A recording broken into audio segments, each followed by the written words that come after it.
हे parents, क्या आप अपने बच्चों की इम्यूनिटी को बूस्ट करने का एक टेस्टी और आयुर्वेदिक तरीका ढूंढ रहे हैं? तो आप ट्राई करिए बेबी ऑर्गेनो न्यूट्रीवर्स इम्यूनिटी गमीज। ये गमीज आयुर्वेदिक हर्ब जैसे गुडीची, मंजिस्टा, आंवला और टर्मरिक जैसे इंग्रेडिएंट से मिलकर बनी है, जो नेचुरल तरीके से इम्यूनिटी को बूस्ट करता है और बच्चों के सेशनल इलनेस से भी प्रोटेक्ट करता है।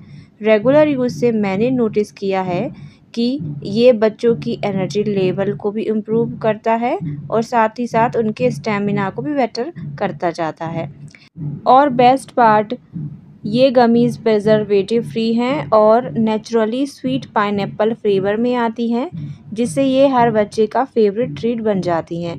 गाइस, आप बेबी ऑर्गेनो न्यूट्रीवर्स इम्यूनिटीज गमीज़ को बेबी ऑर्गेनो की ऑफिशियल वेबसाइट से भी परचेज कर सकते हैं। इसके अलावा आप इन्हें अमेज़ॉन और फ्लिपकार्ट से भी परचेज कर सकते हैं। Bye bye, take care.